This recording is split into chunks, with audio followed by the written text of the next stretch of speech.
Bismillahirrahmanirrahim. Assalamualaikum warahmatullahi wabarakatuh. Saya di sini dari Universitas Nurul Jadid akan menjawab beberapa pertanyaan dari Pak Samsuri.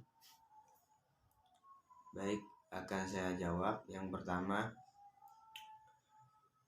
hukuman mati merupakan hukuman yang masih diakui penerapannya di Indonesia.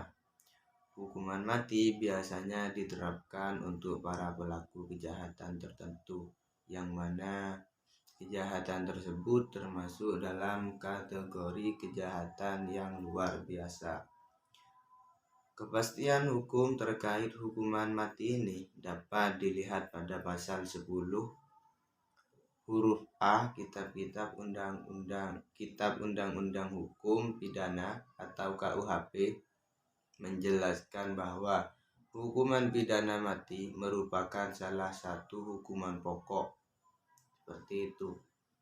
Pada pasal yang bersamaan, pasal 28A Undang-Undang Dasar 1945 menjelaskan bahwasanya setiap orang itu berhak hidup serta berhak mempertahankan hidup dan kehidupannya. Jadi seperti itu. Selain itu, pada pasal 28 ayat 1 Undang-Undang Dasar 1945 menegaskan bahwasanya hak untuk hidup adalah hak asasi manusia yang tidak dapat dikurangi dalam keadaan apapun, bahkan konvenen internasional. Itu.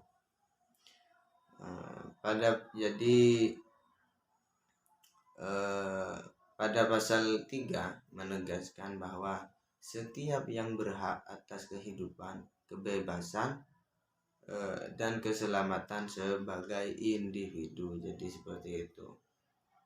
Penelitian ini adalah penelitian normatif.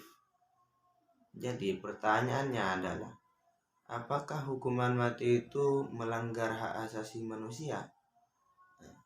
Jadi jawabannya dapat disimpulkan, hukuman mati sebagai hukuman pidana merupakan pelanggaran hak asasi manusia atau HAM yang mana bertentangan dengan konstitusi negara, Undang-Undang Dasar 1945 dan kovenan internasional. Seperti itu. Lanjut untuk yang nomor 2. Kisos. Untuk yang kisos, jika dalam Islam kisos dilaksanakan langsung hanya jeda beberapa hari. Perbedaan lainnya di hukum Islam ada pemaafan, tetapi di Indonesia walaupun sudah dimaafkan, apabila pengadilan sudah memutuskan untuk menghukum mati, maka tetap dihukum mati. Jadi seperti itu. Untuk yang takzir,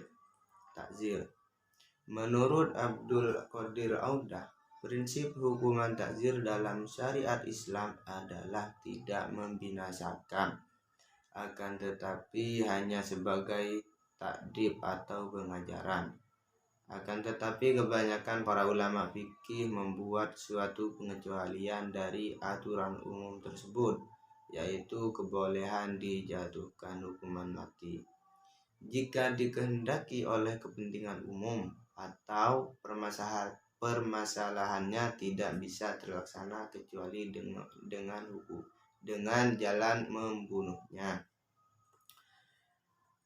Pada dasarnya, hukuman takzir tidak boleh sampai kepada hukuman mati, sebab pada dasarnya Islam mengharamkan menghilangkan nyawa manusia sebagaimana disebutkan di dalam nas, yaitu Bismillahirrahmanirrahim, wala taqtulun nafsal lati harramallahu illa bil haq, yang artinya Dan janganlah kamu membunuh jiwa yang diharamkan Allah, melainkan dengan suatu yang benar.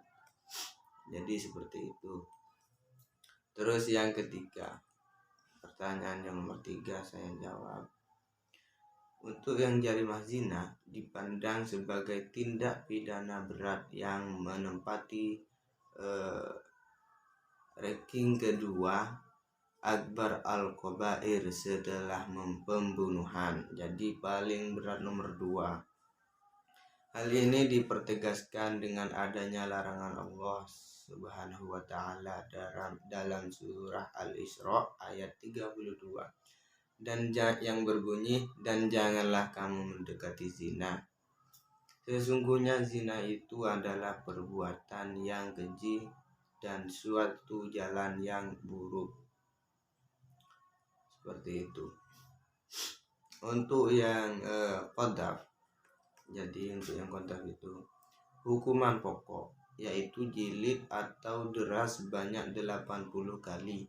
Hukuman ini adalah hukuman had yang ditentukan oleh syara, sehingga ahli amri tidak punya hak untuk memberikan pengampunan.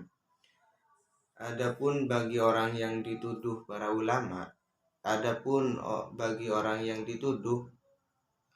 para ulama berbeda pendapat. Menurut mazhab Syafi'i, orang yang dituduh berhak memberikan pengampunan karena hak manusia lebih dominan daripada hak Allah.